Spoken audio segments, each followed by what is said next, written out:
शिव कुमार बटालवी दी कविता मेरे राम जीओ। तुसी केड़ी रुत्ते आए मेरे राम जीओ। जदों बागी फुल कुमलाए मेरे राम जीओ। किथे सौ जद अंग अंग साडे रुत जोबन दी मौली। किथे सौ जद तन मन साडे गई कथूरी कोली। किथे सौ जद साह विच चंबा चेतर बीजन आए मेरे राम जीओ। तुसी केड़ी रुत्ते आए मेरे राम जीओ। जदों बागी फुल कुमलाए मेरे राम जीओ। किथे सौ मेरे प्रभु जी जद वे कंजक जिंद निमाणी। नीम प्याजी रूप सरादा पी के आई पानी। किथे सौ जद धर्मी बाबुल साडे काज रचाए मेरे राम जीओ।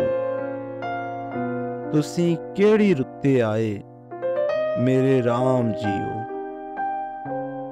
किथे सौ जद नौ टुकदी दे सौण महीने बीते।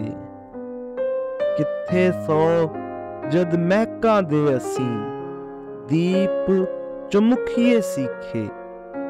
किथे सौ उस रुत्ते ते तुसी उदों क्यों ना आए मेरे राम जीओ। तुसी केड़ी रुत्ते आए मेरे राम जीओ। किथे सौ जद जिंद मजाजन ना लै लै कुरलाई। उम्र चंदो आ तान विचारी गम दी बीड़ रखाई।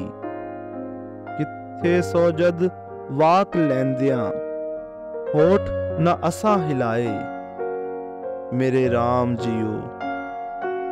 तुसी केड़ी रुत्ते आए मेरे राम जीओ।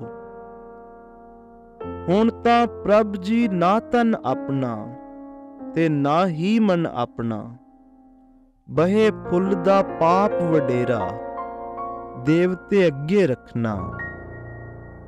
हुण तां प्रभ जी बहु पुन होवे जे जिंद खाक हंडाए मेरे राम जीओ। तुसी केड़ी रुत्ते आए मेरे राम जीओ। जदों बागी फुल कुमलाए मेरे राम जीओ।